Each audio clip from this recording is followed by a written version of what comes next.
what I like is being underestimated. And if you are three women playing a certain kind of music, I promise you, people will underestimate you. And I just like proving people wrong. So, I don't know,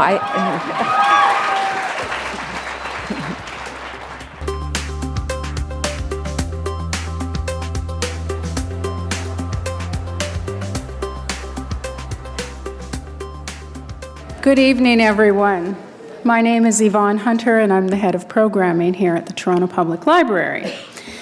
It is my pleasure to welcome the uber-talented Carrie Brownstein to Canada in conversation with the Globe and Mail's Johanna Schneller. Wow, where do I even begin with Carrie? I'd like to give the same introduction NPR gave Sleater-Kinney when they reunited on stage in February after 8 years. Strap on those guitars, it's going to get loud. But tonight and in this book, Carrie's interested in telling us how she sees herself without a guitar in hand. This is the book Kim Gordon says everyone has been waiting for. And in laudatory reviews, it's now a New York Times notable book of 2015. Carrie Brownstein has proven herself as a multidimensional artist in music, on television, and in literature. And she's also a justice of the peace, I think, because I recently saw her marry someone on television. The reviews of Hunger Makes Me a Modern Girl and the wild success of Portlandia tell us that the well of creativity that is Carrie Brownstein is deeper than the Riot Girl scene pioneered by the band. Carrie told Bus magazine last year her younger fans just see me as this person they know from television. And then they listen to Sleater-Kinney and they think, what is this scary music? You seem so happy on the show. What's wrong? Why are you so upset? As you probably know, Carrie grew up in the Pacific Northwest, and she and her bandmates rose to prominence in a movement that would define music and pop culture in the 1990s. They were deemed America's best rock band for their defiant, exuberant brand of punk. And now we have the fresh observational satire of Portlandia. I should mention in season 2, you can catch the cast playing hide and seek for grown-ups in the Portland Public Library, if that's ever something you think that you want to try in the Toronto Public Library. Watch it, my friends, it's too good to miss. And back to the book, this is one instance where the reviews say it all, and I printed out about 8 pages of reviews, and of course I can't read them all here tonight, but I am going to read the first one. I'll read the one from Oprah magazine. It says, meet your fierce and funny new comrade in arms. Brownstein takes us on a backstage tour of her life, from quirky kiddom to angsty teendom to feminist subculture of the Riot Girl scene to not quite superstardom, chronicling Sleater-Kinney's tumultuous history and her own volatility, the tours that electrified fans, one brutal, ballsy concert at a time, the anxiety that often plagued her. Brownstein illuminates the euphoric highs and the crushing lows of a life spent both on the fringes and in the spotlight. Johanna Schneller, as many of you know, was recently on the stage interviewing Lena Dunham. She's a freelance journalist, celebrity journalist. She's interviewed for The Globe, now for Metro in a weekly column, for GQ, for Friday, a whole bunch of wonderful publications. And so without further ado, please welcome Carrie Brownstein and Joe Schneller. Thank you.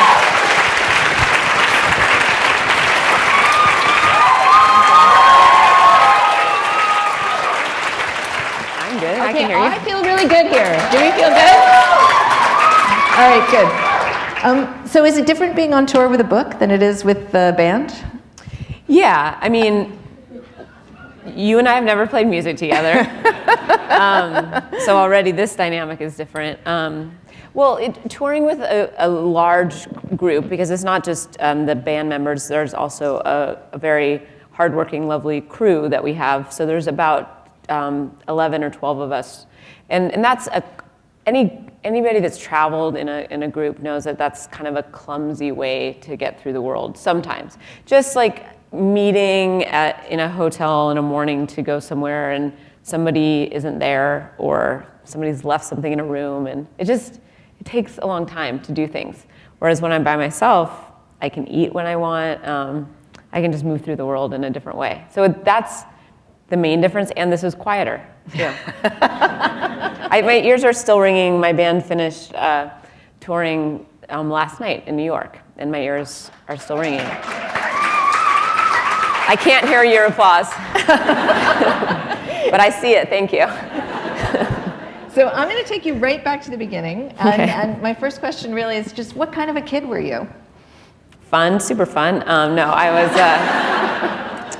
well, I don't know how many of you have read the book, but in the early parts I do describe a child that really kind of I've really flung myself into situations via performance. I really like to make sense of a sometimes chaotic or turbulent family life via performance. Performance has a choreography, so it's like you take something that's become kind of amorphous and anxiety producing because it just feels like it's kind of boundaryless, and instead there's this formality, I guess, to performance. So there was that, but also I just loved it. I liked that way of interacting with people.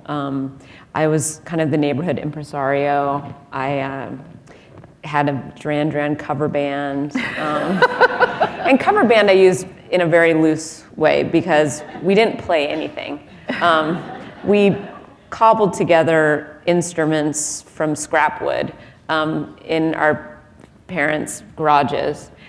But all the instruments were gray because that was the color of all the houses. So it was just this like gray house paint guitars that were just basically big triangles with like black Sharpie keys for, I guess it was a keytar.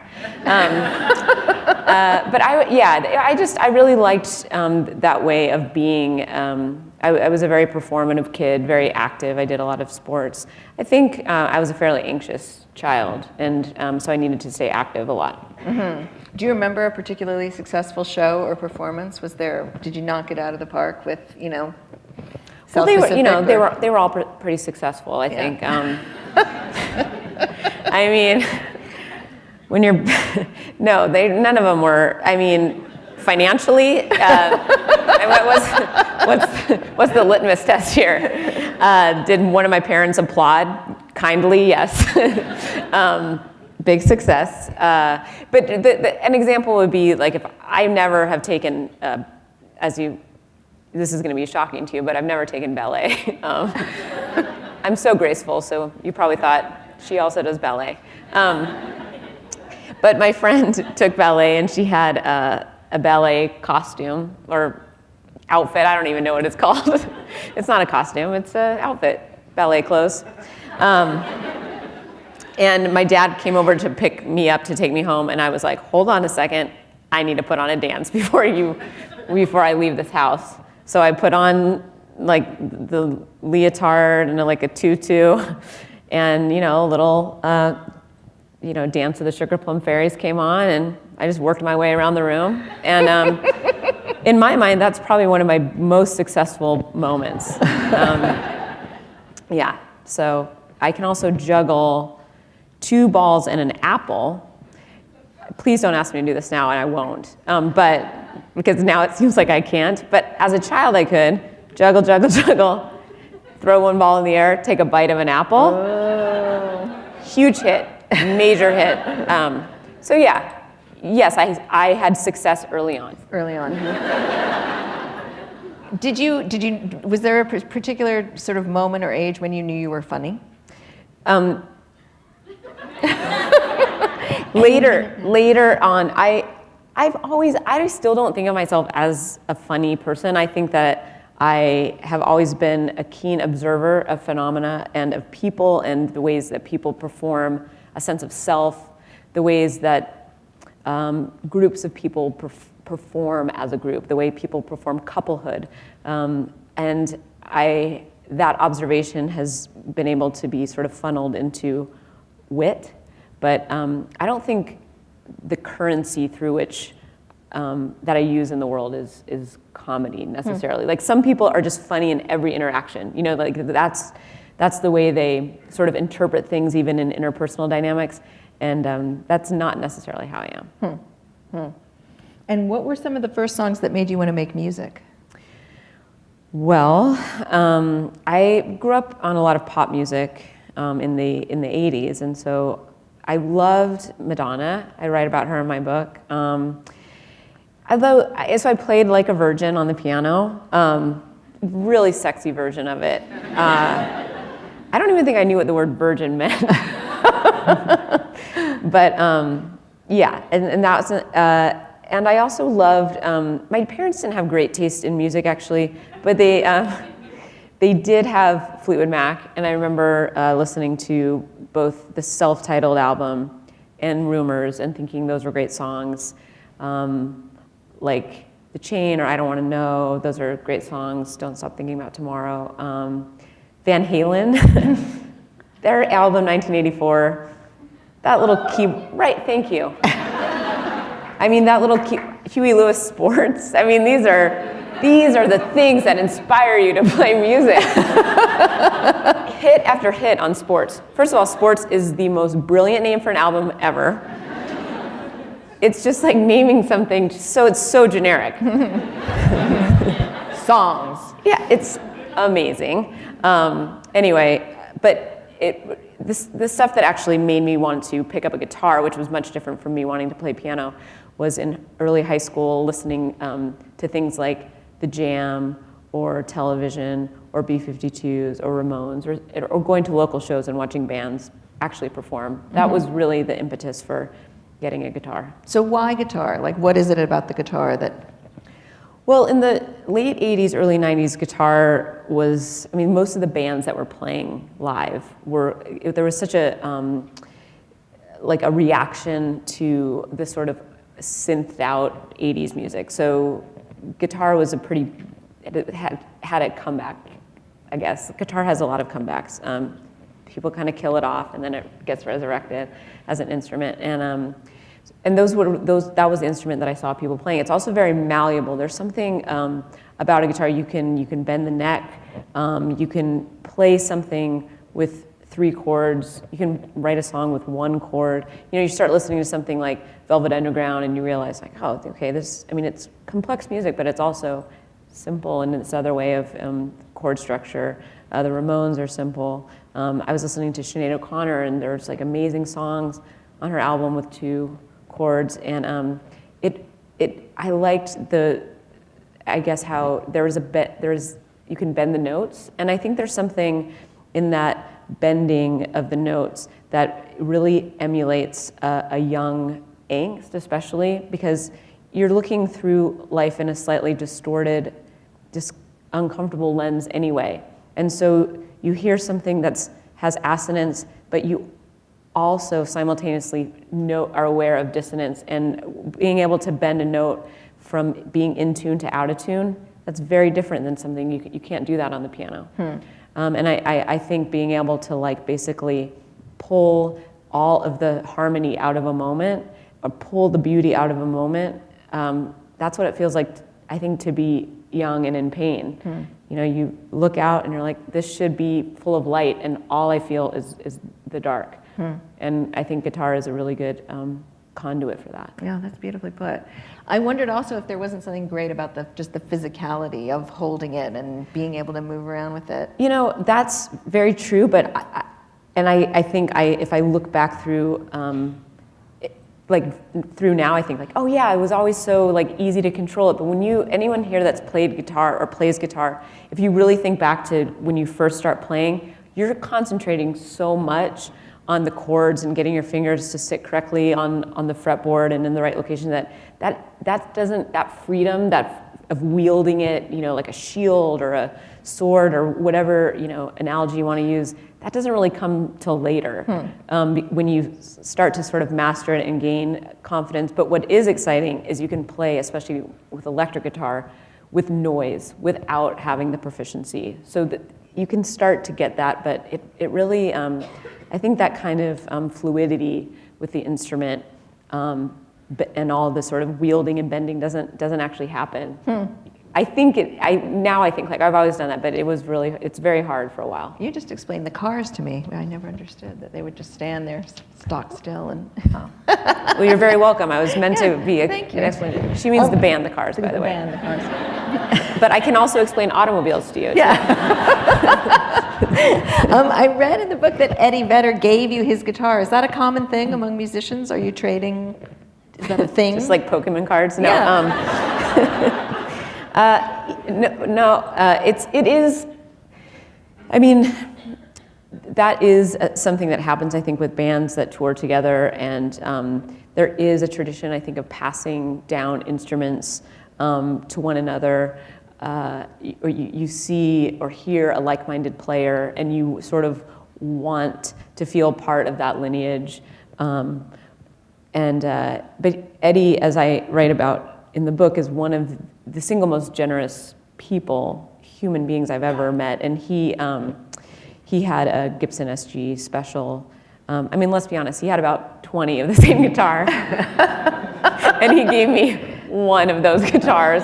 You know, like Gibson made him like at least 20, but he did play that guitar on stage, and he gave it to me, and I've written a lot of songs on it, and but he's wonderful. The whole band was very kind to us. How do you know when something is a song? Like what does an idea have to have, or a thing for you to? What's your process? Where does it start? Can you put that into words? That's changed a little bit. It used to start with riffs when I wrote early on with Corin, because I felt like the guitar was my voice, and then her vocal melody was her voice, and it was in conversation. And I could not sort of match her or express myself vocally. And so the melodic contribution came strictly through guitar. By the time we were in the middle period of the band up through the current iteration with No Cities to Love, I usually start from melody, and will write, come up with vocal melodies, walking around, singing it into my phone. And so I think the process changes. Writing for Portlandia, actually, and also writing for NPR, which I did, writing about music, really brought into light for me the editorial process, and we applied that really brutally onto the most recent Sleater-Kinney record, where we edited a lot, and we would write like 8 different choruses, the same way you might write one paragraph, 8, a handful of ways, or tinker with a sentence, and we would even have it at, here's the song's done, we have this chorus, and I would listen to it and say, no, it's not catchy enough, we have to do another chorus. So it was interesting how that changed for me the way I thought of a song as being done. I think early on you're just working off intuition, and that's why the first album is kind of the easiest, because it's everything you wanted to say for so long finally spilled out, and then you have this sort of critical mind after that. Because you're so verbal, it surprises me a little bit that it just doesn't sometimes start with the words. It's never started with words. That's really interesting. Yeah. In the book, how many people have had a chance to read the book? Anyway, just show of hands. Quite a few. Oh, there's lots to buy, so that's good. You make a really... Or everybody sign up on the same list to borrow from the library, and... In the book, you make a really interesting observation about singing non-personal songs, and how people sometimes give women especially a hard time, that they sort of expect that if you're a woman singing a song, it must be personal, that you're wooing them, that you're singing to them. Can you elaborate a little bit about that? I'd never heard anybody say that before.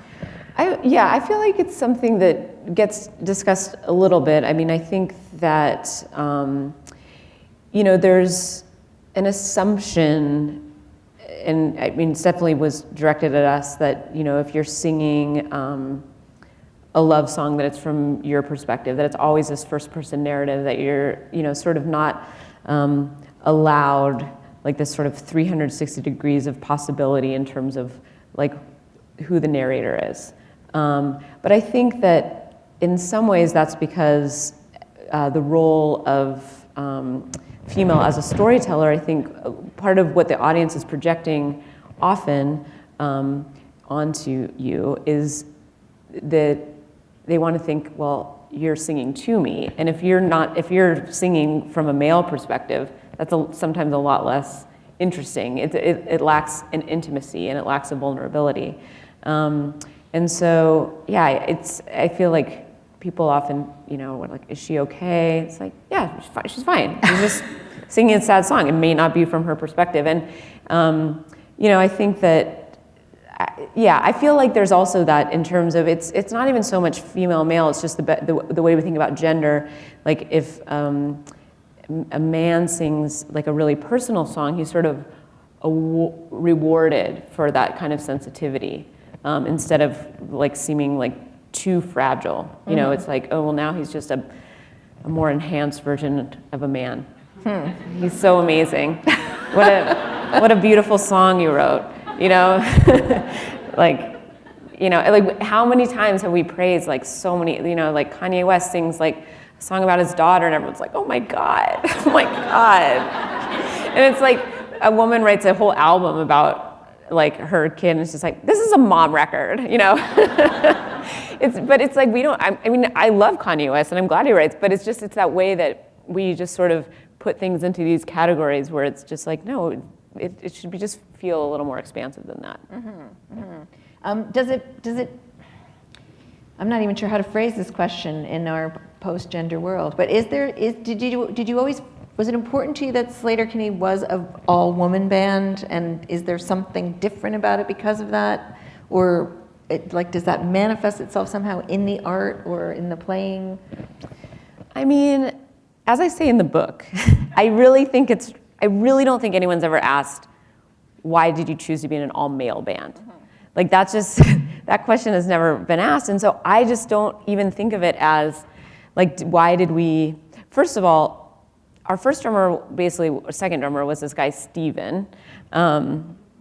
He's an Australian guy. And I just think that oh yeah, I forgot you guys are part of the Commonwealth, Australia. God, it's so easy. No one whoops for Australia in America. Try the Queen. See how that goes. No, I will not. I'm not going to mention anything about royalty or monarchy. I guess what I'm saying is I don't know the difference. To me, it never seemed like, well, we have to do it like this, or we shouldn't do it like this. With Corin, it was an inevitability. Like we just had a chemistry. We created a vernacular. We felt like we were learning guitar around each other and through each other and within the songs. And Janet was literally just one of the best drummers in Portland. I mean, we basically, I think we made a flyer once that just said, drummer wanted, must like the Buzzcocks. This was just a flyer we put up in Olympia. And I mean, Janet never answered that ad, of course. She's too cool to do that. Yeah, I guess, to be honest, like she just really was the best drummer. But it is pretty amazing. What I like is being underestimated. And if you are three women playing a certain kind of music, I promise you, people will underestimate you. And I just like proving people wrong. So, I don't know.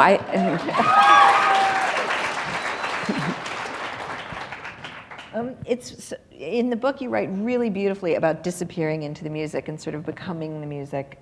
Why did you want to? Like, what does that? Can you describe what that feels like and what you get out of that?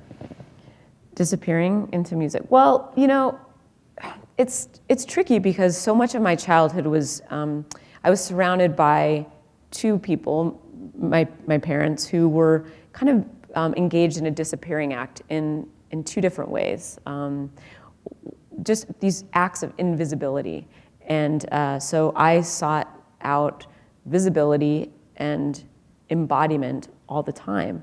And I found that through music.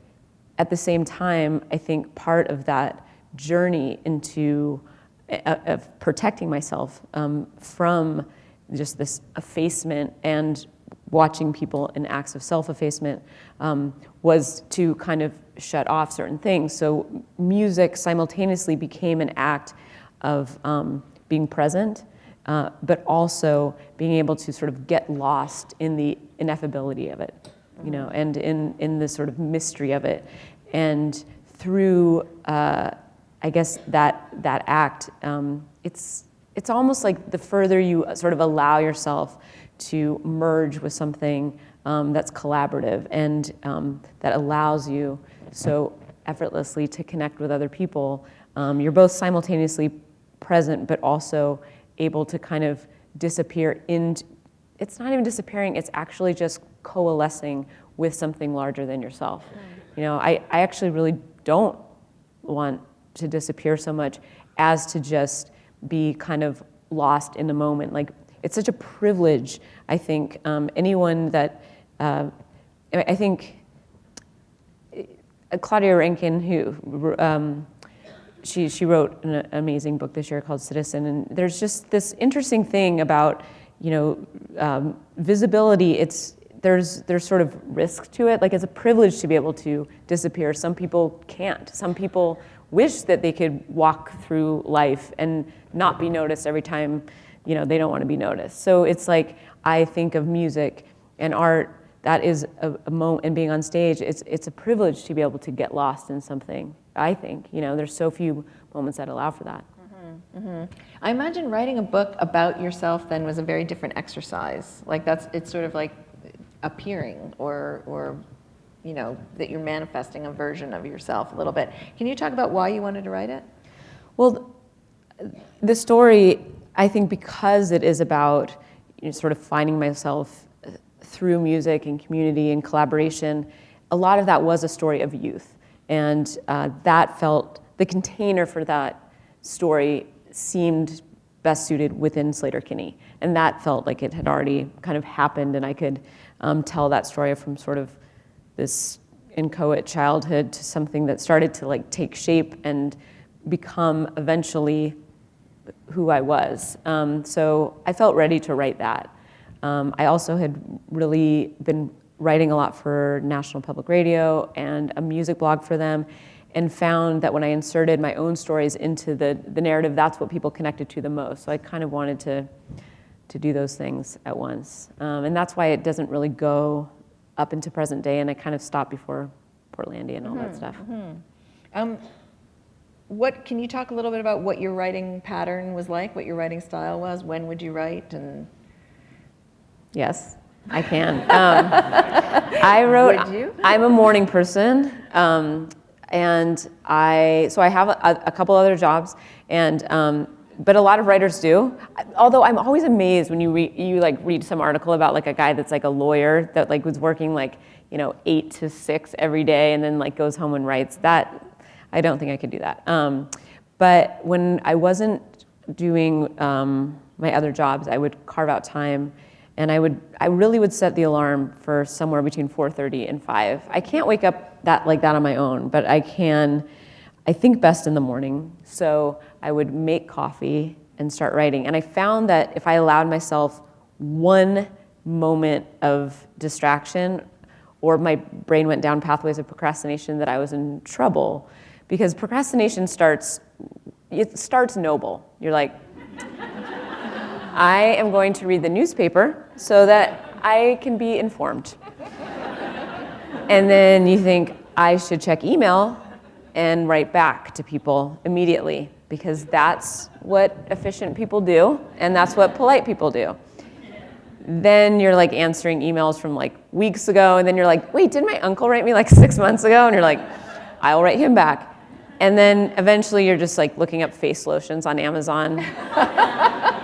And that's the day. Yeah. That's the day.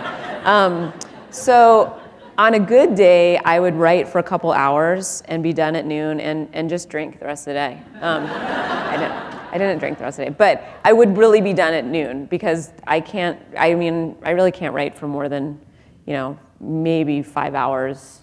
And that's a lot. You know, like usually I would write for a couple hours without any distraction, take my dogs out, and that was kind of part of the like reset thinking, being outside, being in nature, come back, read what I'd written, see if there's anything worth keeping, do some tinkering, and then add something, even as I could feel it decaying. You know, when you just are at the end of something and you're like, this is crap. But I just to have it so when you start again, you feel like you stop there.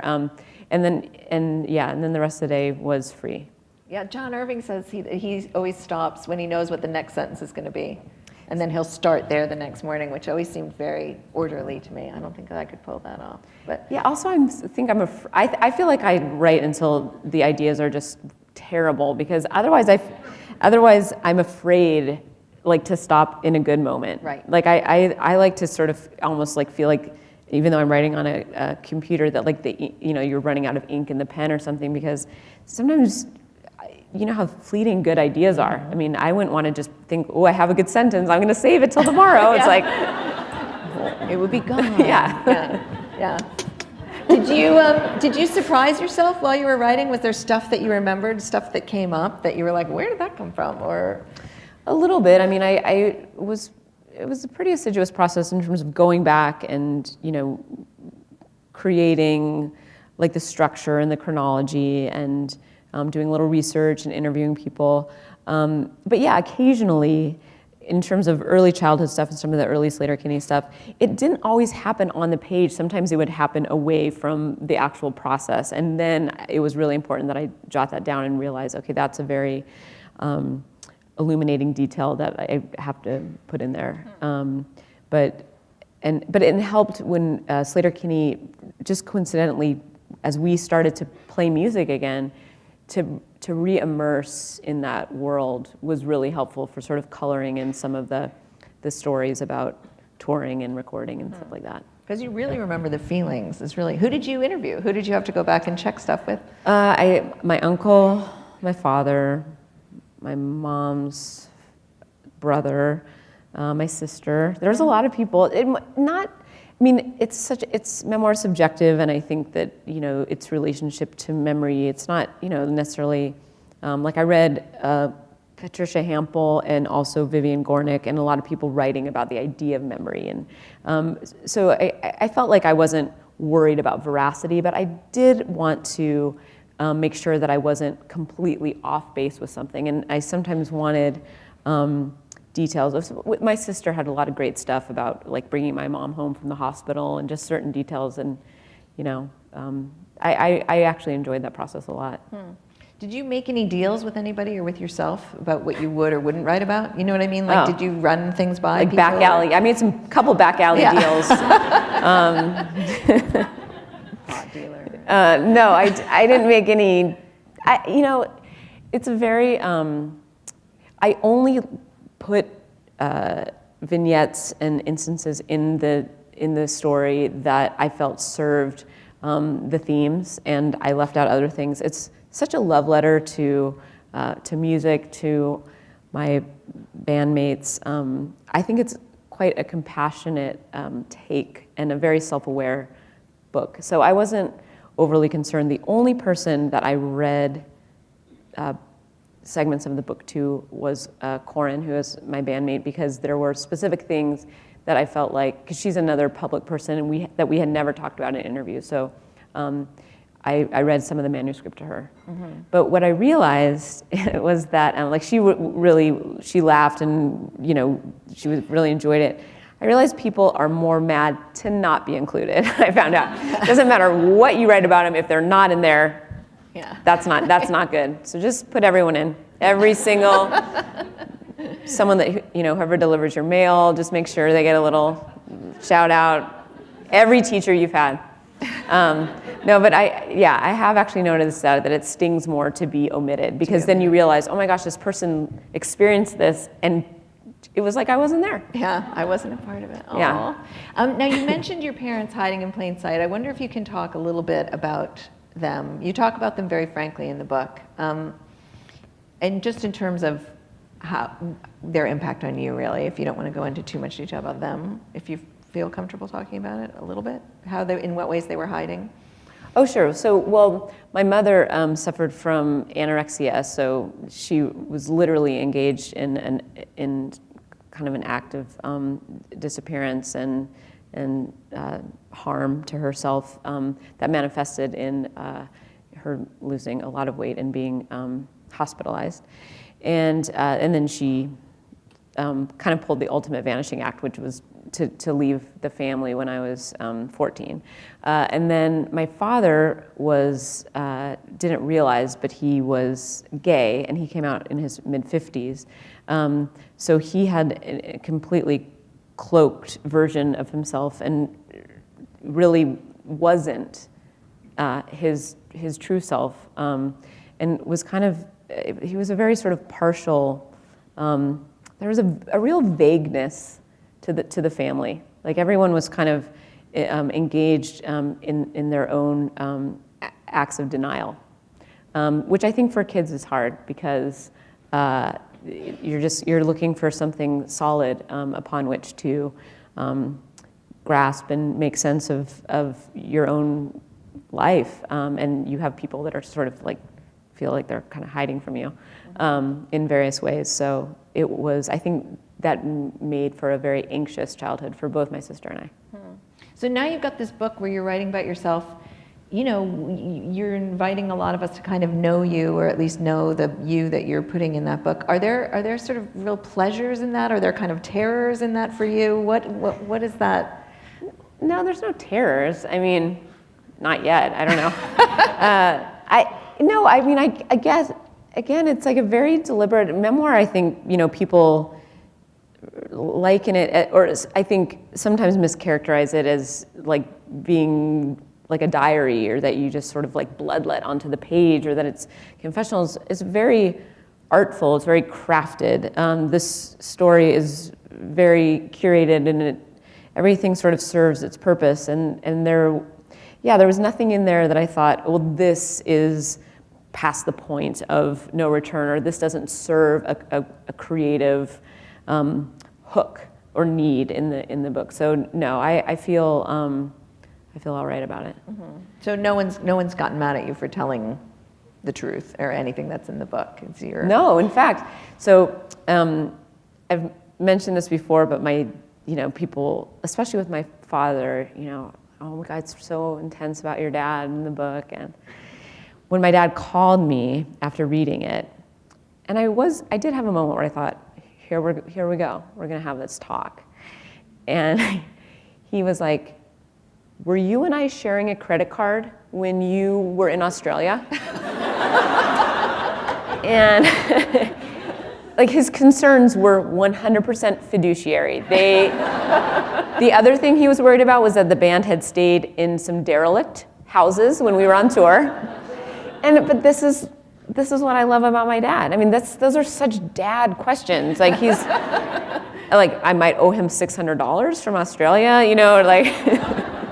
And the other thing that was so wonderful, and why I adore my father, and I think what makes a great parent, is the first thing he said to me was like, he's like, you're a really good writer, and this is a really good book. Like, he was just really proud of me. It wasn't through that sort of selfish lens of like, well, like I'm gonna dispute this it was just, and I was so grateful for that he had the, just the wherewithal and the generosity to just praise me as a writer, and yeah, and to ask for some money back. So. Yeah. You must be doing well. You put a book out because you did have that experience with Spin magazine, sort of outing you before you were ready. Can you talk about that to people who might not know? Sure. Yeah. So when Spin magazine, which I'm sure was up in Canada at some point, and now it was a big magazine, like let me talk about media. No. Anyway, in like 96, Spin magazine was one of the biggest music magazines, and it was literally the first major music magazine to interview and publish an article about the band. And we each gave a couple quotes to the interviewer, and that was it. We did a photo shoot in New York.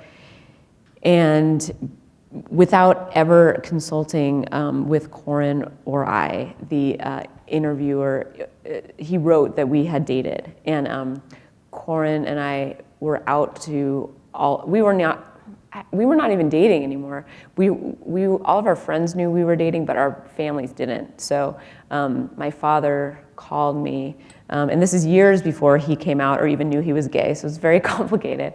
But he called me, and I was like, how's the picture? It's like all you care about even then. You're like, how do I look? And he's like, the picture's fine. He's like, but I have something to ask you. And it was very terrifying when you to feel sort of robbed of your ability to tell your own story. That your story will be in your identity, or is sort of fixed for you and put out in the world without you being the agent in that. You know, you're lacking a lot of agency, and yeah, it was very uncomfortable. But I'm also glad now, I guess, that it happened before social media, because there was no commentary about it other than what I had to, you know, sort of deal with myself and with my family. There was, like, I'm kind of relieved for that. So you didn't have the whole rest of the world weighing in. You had time to sort of yeah, and now people wouldn't even care about that kind of stuff. But Yeah. you know, then it was like sort of a bigger deal. Right. And I also didn't really know who I was or what I was. So I felt like even though he had gotten it wrong, I say in the book, like, he also probably wouldn't have been able to get it right either. You know, I was still figuring a lot of things out. But it certainly made me wary of media for a while, but I got over it. You mentioned being an anxious kid, and you write really beautifully about what it feels like. You write about making a ritual of emptiness, and you write about cycles of shame, and you're able to write about it from a really beautiful, like, remembering what it was like, but it feels like you're not quite in that place anymore. Does it feel like you were sort of looking like back at a different version of yourself, or talk to me a little bit about how you were able to write so clearly about that? Well, yeah, I mean, I definitely don't think I'm in the same place that I was. I mean, fortunately, I guess I'm not in the same place I was in terms of anxiety and depression. And I think that clarity actually allowed me to write eloquently and descriptively about those times, because there's something when you are in the throes of either depression or anxiety, when you're really depressed, you don't know you are. Like, when people are like, I'm depressed, because I've been that place too, that's like the middle level, you're not that depressed. It's when you stop knowing you're depressed that you're depressed. Depression doesn't really have a voice, that's the problem. You know, that's a problem with depression. That's why people feel so silenced by it and so ostracized. You know, you lose kind of the ability of expression. So I wouldn't have been able to write about it then. And I am able to write about it now, because I think it's like I can see the shadow of it, but I also see the shape of it too. Bless you. Yeah, it's also such a terrible word. It deserves a different word, because people do say I'm depressed to mean just like I'm bummed. But bummed is the right word for that sort of like. Would you? I mean, the pain in our life is sort of what makes us who we are. Would you change that? Would you go back and change it if you could? Not at all. And actually, to go back to my conversation with my dad, he said, he's like, you know, I'm really sorry for everything. He's like, but it kind of is what made you who you are, and you probably wouldn't have done all this stuff. And I was like, that's right. I think you kind of have to be grateful or figure out a way of recalibrating what you've been given into something powerful. I think there's also, like, the other side of despair is something that I think can be very strong. And I think some of the most amazing work happens when people have journeyed through that and come out the other side. Not that you can't write from a place of joy or happiness, but I think those intervals are what make life interesting, and also what make you appreciate the happy parts. Yeah, absolutely. So the Portlandia stuff really happens after the book ends. Well, I think that there's the subtext of Portlandia, to me, courses through the book in a lot of examples of being in communities, sort of insular, indie rock, punk rock, and feminist communities that sort of espoused inclusion but felt very alienating and exclusive. And you're like trying to figure out all the rules, and you're just like, nope, that's wrong. Okay, let me just, that sense of like really wanting to fit in and wanting to do right by everyone, and finding what should seem like really freeing feel actually very constraining. You know, a lot of Portlandia is about that, those relationships to not just communities, but cities, and how we're both in concert and conflict with them. So to me, the seeds of Portlandia are definitely in the book. Do you still enjoy doing it? Yes, I do a lot. Yeah. Why do you think it's caught on as much as it has? Like, I mean, obviously now Brooklyn is Portland, and lots of people are trying to be Portland. But is there?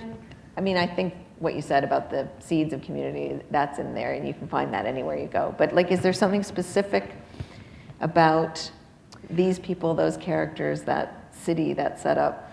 Well, I mean, I think one of the reasons we called it Portlandia is we wanted it to be a stand-in for other cities and communities, and also just mindsets like that. And I think that one reason it's caught on is because, you know, I think we are culturally reaching a tipping point of starting to wonder if these sort of battles we're waging that seem very privileged, you know, like is when we're worrying about like organic versus local, or like worried, like chastising someone for not bringing like a reusable bag, like are those the battles? Like, is that really what matters? You know, and I think that when we start to surround ourselves with the same people, and you realize like that Brooklyn, like Williamsburg is Silver Lake, is Portland, is just basically like Artisan is like the new Starbucks. Like there's just a homogeneity to it. I think it's can be very stifling creatively, and also I don't know how well it serves like cities to change so much in that way, as you start to kind of curate your life the same way you curate like your computer or your desktop, and you're like, I want to filter out everything that I don't agree with, and I'm only going to look at news sites that speak to me, and I'm only going to read, you know, people's Twitter feeds that have my views, and I'm going to live in a place where the restaurant makes me feel special because they serve, you know, gluten-free pizza, and you're suddenly just like, is this better? Like, and I think most of us are starting to wonder, like, is that better? And I think that's why the show is caught on, because that anxiety about thinking like, whew, maybe we went too far with this whole thing. I think that's why people watch the show, because it addresses that anxiety that's starting to switch to set in. Yeah, that's fascinating. Do you have a good Fred Armisen story? Is there a story you would tell if you had giving him a toast? I will tell one so the last Sleater-Kinney did what was called a vanishing tour in New York. So we toured through the Midwest in the States, and then we played 5 nights in New York, starting at a 4,000 seat beautiful venue in Brooklyn and ending at like literally a venue that was finished being built yesterday. We played it last night. When we got there, the bathroom wasn't done. I was like, I don't even think that's legal, right? Like, so anyway, but Fred played Fred is a really insane Sleater-Kinney fan, and I say that as someone that gets nervous sometimes, but he gets like really crazy questions, like really, like the same questions I would want to know from like, I don't know, Led Zeppelin, like he wants to know if Sleater-Kinney, which is really fascinating, but also weird when I'm such good friends with him. But we asked him we wanted to cover Rock Lobster because it's just a fun song, and so we had him perform as Fred Schneider. And anyway, so just, you know that part in Rock Lobster where everyone goes down, down, down. Anyway, I guess my story about Fred is just the sheer glee and joy that all of us had in the last 4 nights of Fred just wearing Fred Schneider like suits and singing along. And he's a very consummate performer. He had all the lyrics written on a cowbell, which was good. And I would see him the first night. He was like trying to pass it off like he was just playing the cowbell, but he was reading it like this. But he's a wonderful, funny guy. He's a great friend. And it was really fun, I think, because this has been a year for me where I've done so many different things, all things that I'm proud of and really enjoy. And to have Fred, who's such an important part of my life, get on stage with Janet and Corin, who are another important part of my life, in this like tail end of the year was really fun. Wow, no, that's so lovely. Now I've seen you in the movie Carol. I don't know if any of you have a chance I'm in it to for see 1.2 Carol seconds. You have a very good key scene with Rooney Mara and Transparent, brilliant. Transparent, I'm in a little more, yeah. Second season of Transparent. So you used to joke about how you didn't really consider yourself an actor, or acting was sort of something that was more like a hobby or something. But these are pretty serious people that you're acting with now. Like you're right up there. Does it feel different? Well, I mean, Transparent, yes. Well, one reason Transparent feels different is because I get to put my faith and trust and fear and everything into the hands of someone else. And that someone else is Jill Soloway, who's very brilliant, and there's amazing writers. And then she's cast just consummate, really galvanizing, amazing actors like Jeffrey Tambor, Judith Light, Gabby Hoffman, who I love working with. And so that's the big difference, is that I'm performing something that I haven't written. And there is a real freedom to that, a real elasticity, and especially when you trust someone so implicitly. So I guess I consider myself a performer, and I think acting is one sort of arm of that. But when I watch, I did a scene with the whole Pfefferman family, and I mean, I think all of us, when we watch someone like Judith Light, and you think, oh, that's an actor, and the rest of us are kind of doing our best around her. And what made you say yes to Carol? I mean, I auditioned for it. Todd Haynes lives in Portland, and we're friendly, and he said, he's like, there's a small part. I mean, now it's very small, but it was, anyway, yeah, so I auditioned for it. I'm just a huge fan of his work. I think he's brilliant, and his films are beautiful. Yeah. Yeah. I got to interview Diane Keaton a while back, and she was talking about how in the 70s it would be just a terrible thing if you were out there too much. There was a whole big thing about withholding, and she was saying she really admires the young women now who think in terms of the word brand maybe has negative or positive connotations, I don't know, but who think in terms of like a whole more holistic approach. And what are your thoughts on being a brand or being out there in all these different mediums? I mean, yeah, that's a tricky question, because I think I don't feel like I feel like there's really amazing versions of brands, like Beyonce. That's like an amazing brand, or like Taylor Swift or Rihanna, or there's Drake. What a great guy from here. Anyway, but I feel not. I think I don't feel like sort of in that same way where I'm thinking of myself in that kind of like third person way of like, am I on message today? Like I feel. Am I being true to my brand? Yeah, like it feels a little clunkier than that. Like I feel like I'm still working on just like the human part of being alive, and then I'll work on being a brand. Once I master personhood, yes. Does the age make any difference? You recently, a little while ago, had your 40th birthday. Was there a number that you had in your head of like adulthood or womanhood, or? Oh, I'm way past that. Did it make any difference? Well, it's tricky because this is not a brag, but it kind of is. But when I went to buy wine on my birthday, I got carded. Woo!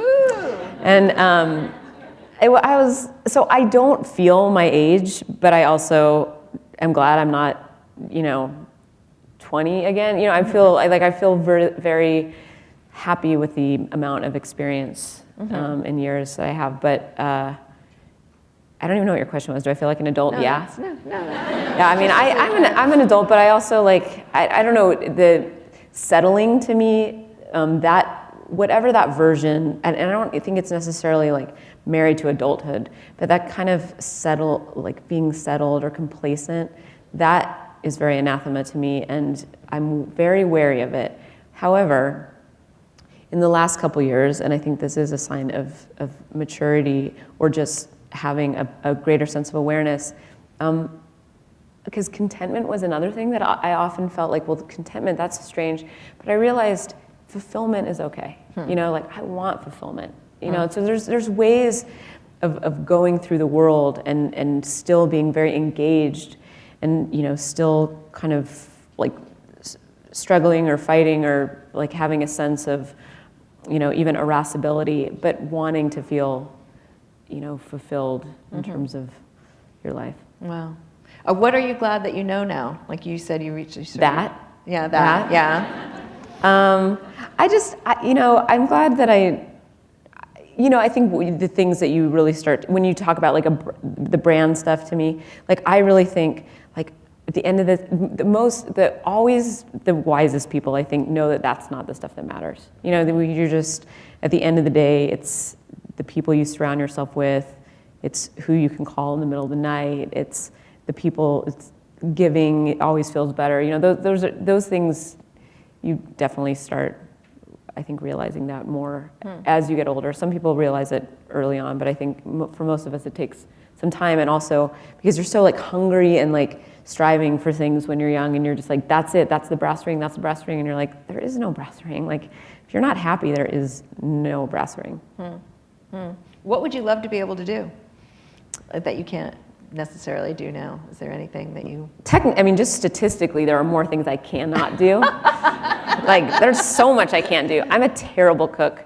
If I cooked for you guys tonight, it would be, you guys would never go to work tomorrow. You guys would just be like calling in sick pretty fast. But actually, I actually don't really care about cooking that much. I like eating other people's food, and I like, let's see, there's plenty I want to do that I wish I could do. I mean, I guess a little bit I wish I could, like, okay, maybe cooking a little bit, just to like impress someone, just like, you know, when someone just effortlessly, it's just like, it's like the Swedish chef and their arms are just, like, their arms are like flying around and then there's something really good there. I do wish I could do that. And then, I wish I knew a little bit more about, like, I'm just about to make something up. I can't believe I was gonna be like, carpentry? I don't care. I don't know, there's a million things. I feel like I wish I could like be like better at like fishing or something, or like plumbing. I don't know anything about plumbing, fishing, like I couldn't be an electrician. Gardening. Oh, Grade school. You're obviously in your future. Yeah, no, but I think some of those back to the land, like when it all goes to shit and we all have to like I need to learn fast, like how to like sew and cook and wield an axe to chop wood.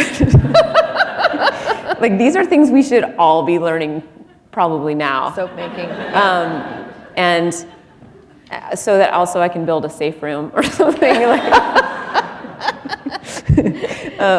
Yeah. That's good. Can you feel your success? Like, do you feel like you've reached a place that where you can say to yourself, like, yeah, I'm doing all right. Like This year, I feel pretty good about this year, I have to say. But I'm already anxious. I'm stressed about next year. So, but I think everyone has that. Like, it's really hard to sit back and just think, that's it. You know, like, I mean, what, like, no one I don't know anyone that feel like, it's good to give yourself a little like pat on the back and be like, yeah, this, you know, job well done or something, but I'm just like, oh my God, wait a second. Like, January's gonna come around, I don't have a book coming out, like, Portlandia's not written, I don't, you know, like, it's just, who knows? But this was a solid year. In the book, you write really beautifully about the idea of reinvention. Do you feel now that people can reinvent themselves, or do you think it's more about growing? Or you're stuck. We're all stuck. No reinvention.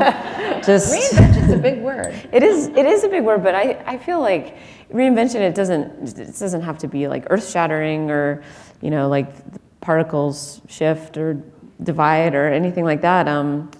I think it's about being able to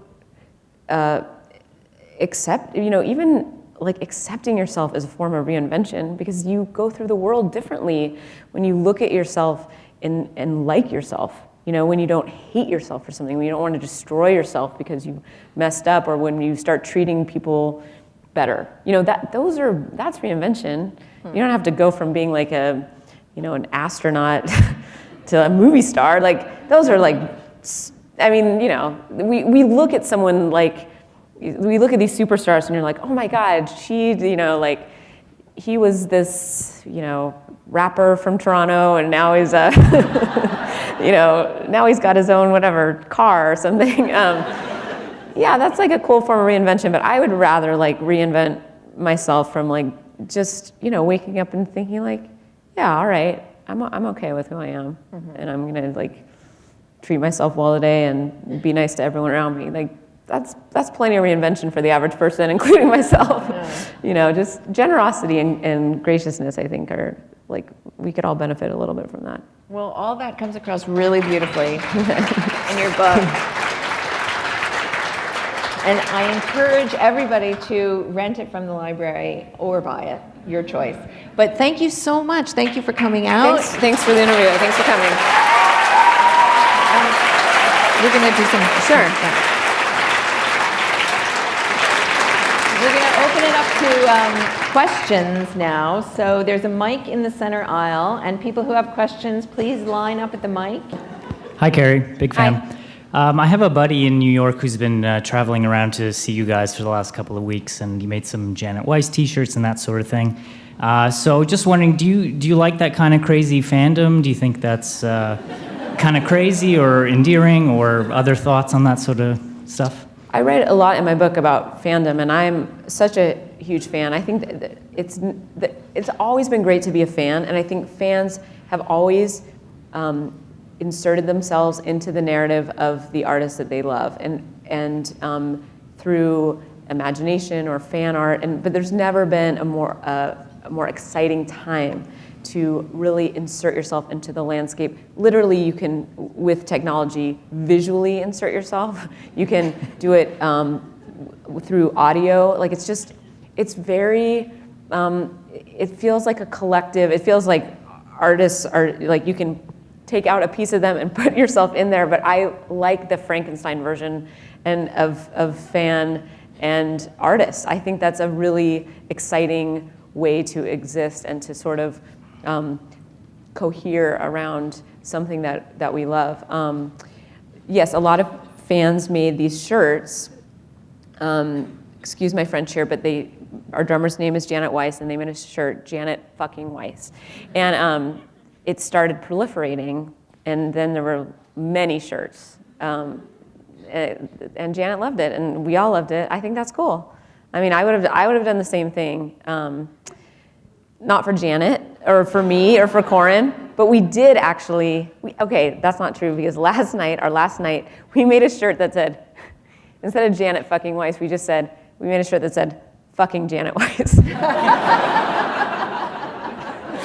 and then I made a shirt that said, because no one had made a shirt for Corin, like, there was the Janet fans and there was the Carrie fans, and to me, like, Corin, I'm just like, she's the best part of Sleater-Kinney. Like, I mean, Janet is too, but I'm like, Janet and I both would be like, this is like Corin Tucker. So we made shirts that said, Horin for Corin.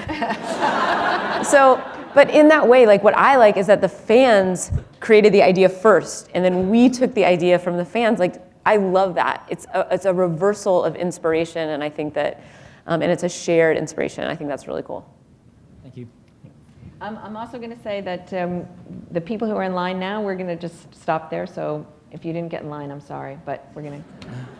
She's tough. So I heard your interview recently on All Songs Considered, and they played clips of you reading the book. So I understand you also read the audiobook version. I was wondering, like, the process and what that was like doing that. I understood immediately why people hire professionals for that.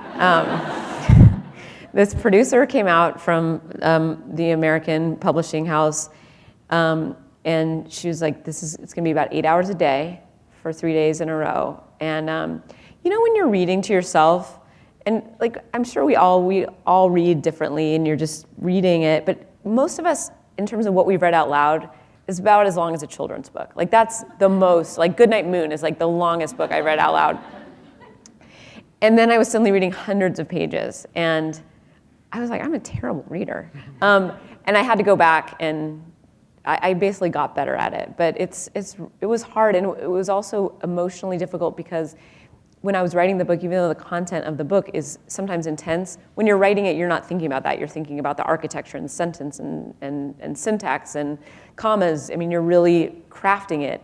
And it wasn't until I read the book that there was also sort of this emotional impact, and that was hard too. But I'm happy with how the audiobook turned out. And then I wrote music for it because I'm a multitasker. I was like, oh, you need music? I'll do that, okay. I got plenty of time. Hey, Carrie. Hey. You sort of talked about today how you used to start with riffs. I have a question about the woods. You guys talk about how you really pushed Corin to sort of go beyond that sort of comfort zone. But I think your vocals, especially also on that record, are kind of outside your comfort zone as well. I just kind of wanted to see if you had any comments about what that creation process was like. Well, I'm reminded of this because I just saw him when we played Buffalo, but Dave Fridman, who produced that record, had a huge imprint on that, and he does not want a single song to exist without a moment that makes you stop and turn towards the speaker. And so I think he doesn't want anything subtle. You know, if we said we want something distorted, it had to be blown out, just completely decomposing. Like he doesn't, and so if you start to think about your vocals in that way too, I mean, there's just a certain kind of extremity, if it requires that you need to go to. I think also so much of that album had a thorniness thematically and a real wildness to it, and that we were trying to capture. So whether whatever the song needed, and sometimes it was the vocals, yes, they went to places that were very caustic. Hi. So you said you were very observational, which helped you like with writing Portlandia. Do you think you always knew that about yourself? Like when you were a teen, did you ever write fiction using that skill? I wrote, when I basically wrote an ongoing drama about our neighbor murdering all the children in our neighborhood, which my teacher was like a little bit freaked out by. And it totally, obviously wasn't a true story, but I was just like, it just got crazier and crazier. And it was also awkward because it was my friend's dad, and he was just like, oh, he's like something going on in a basement, and like, it was very, I don't know. I guess I've always had an active imagination. In university, I studied sociolinguistics, which has a lot to do with thinking about conversation and language and society, and I think that's where it's just what I'm interested in. I think people just tend to gravitate, like if you're interested in something, you really focus on it. I think that's always been the way that people interact, and like whether it was my neighbors or my parents' friends or my friends, like I sometimes stood outside the action a little bit. That's why I kind of mentioned I was an impresario earlier, like in my neighborhood. Like I like to sort of kind of gather people around something and watch them. I'd like to thank you for talking about the depression part and going through it. I've been through it, obviously a slightly different journey. And it's important to hear other people going through it. We're not alone. I do have some questions. I'd like to thank you also for staying on message. And I'd like to know if there's any Janet fucking Weiss t-shirts on sale here. And if you have a Janet story, and if I've gone too far in the fandom, please let me know. Let's see, Janet story. Oh, well, Janet, she's one of the toughest, most awesome people I know. Like Janet, I read about this in the book.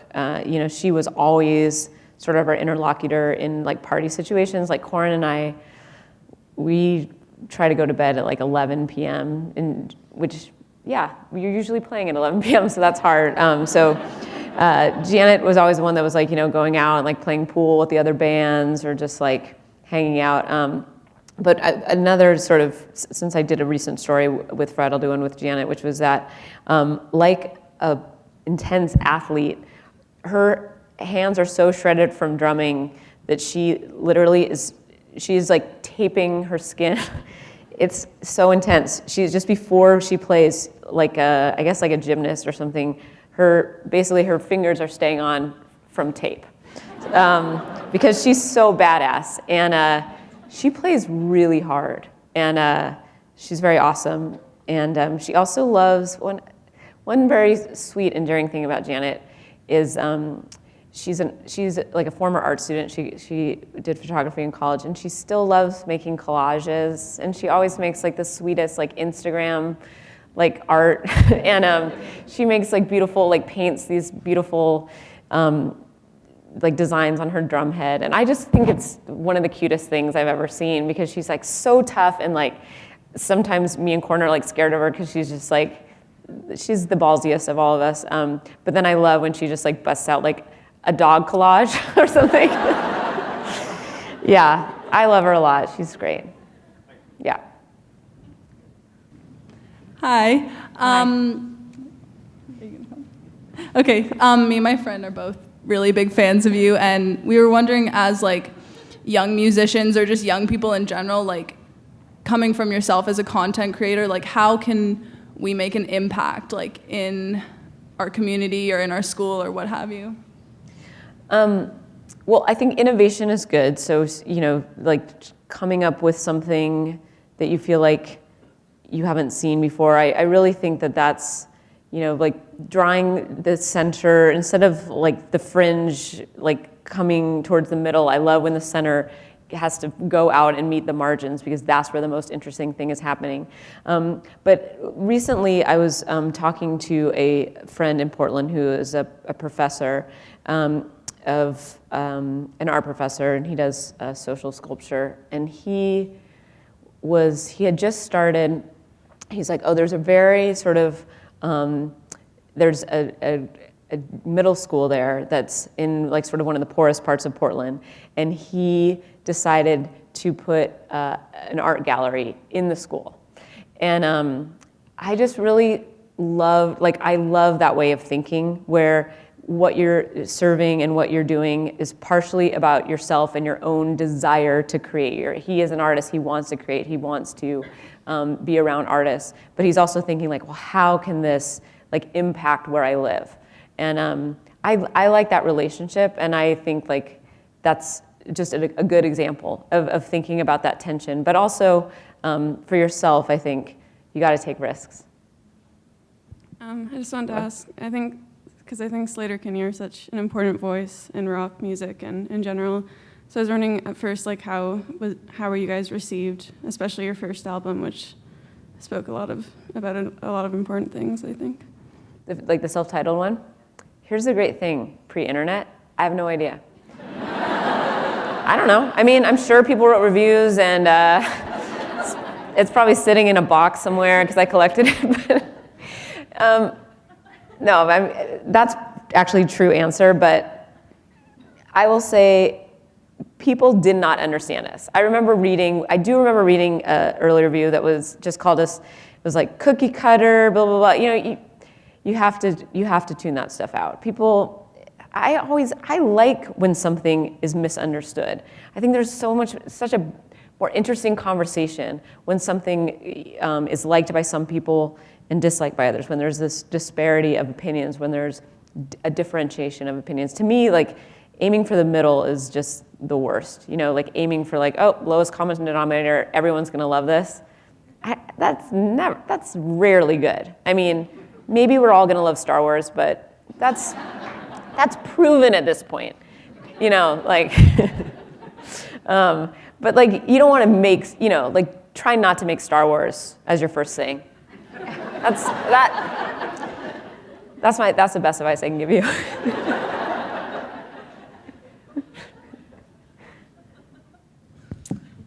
Hi.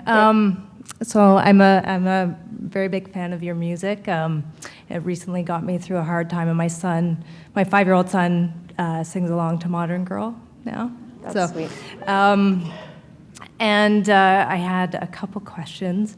One was, I was wondering, do you and Corin tend to sing the lyrics that each of you write?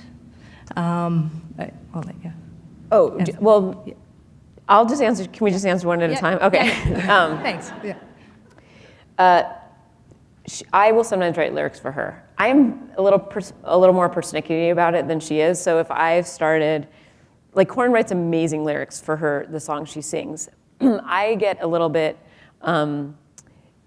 just very particular, like a song like Fangless on the new album, or Wilderness on The Woods. I had a theme for it, I had an idea for it, and I just was like, I'm sorry, but and she is very open to that. But I think she's an amazing lyricist. It's just that's the only time though, that when I just feel sort of fussy about something and I just think like, well, this is exactly how I want it to be said, I guess. She writes the melody though. And as a performer, when you're on stage playing guitar, I mean, sometimes you just do some amazing high kicks. I mean, the way you move is quite incredible. I was just wondering what that's like for you. What inspires that? What drives that? Okay, this is a good question because when you asked if I was proud about something, so do you guys know that show Jessica Jones on Netflix? And like one of her like superpowers is that she can like leap and she can't quite fly, but she can like jump really high. And people tag me in photos on Instagram, and like I'll sort of give it like a cursory, like especially if it's from a live show, like I'm like, oh, okay, like, you know, like how did this come across, and what does the backdrop look like? And there's this photo, and I am leaping. I was like, is this a world record? This was literally today. I am revealing something so nerdy about myself. So I sent the picture. I sent the picture to some friends, and I was just like, you guys, I'm like Jessica Jones in this. I'm jumping so high. And like, almost no one wrote back. They were like, and these are why they're my friends, because they're just like, yeah, we get it. Like, you're fine. But one person actually said, and this was a big compliment, is that photoshopped? And I wrote, no, it's not photoshopped. I am really jumping that high. I guess it's just, I don't know, I am a very kinetic performer. I like moving around. Apparently, I can jump. It's, yeah. Yes, thank you, it's the ballet skills. That's her joke, But Well, listen, just saying it out loud. Thanks for your questions. Thank you all so much for coming out. Thank you. This is...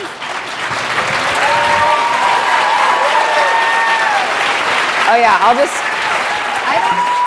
what I actually want to say is that this has been the busiest year of my life, and this is my last night of work for 2015, and it was an honor to be here in Toronto with you guys, so thank you.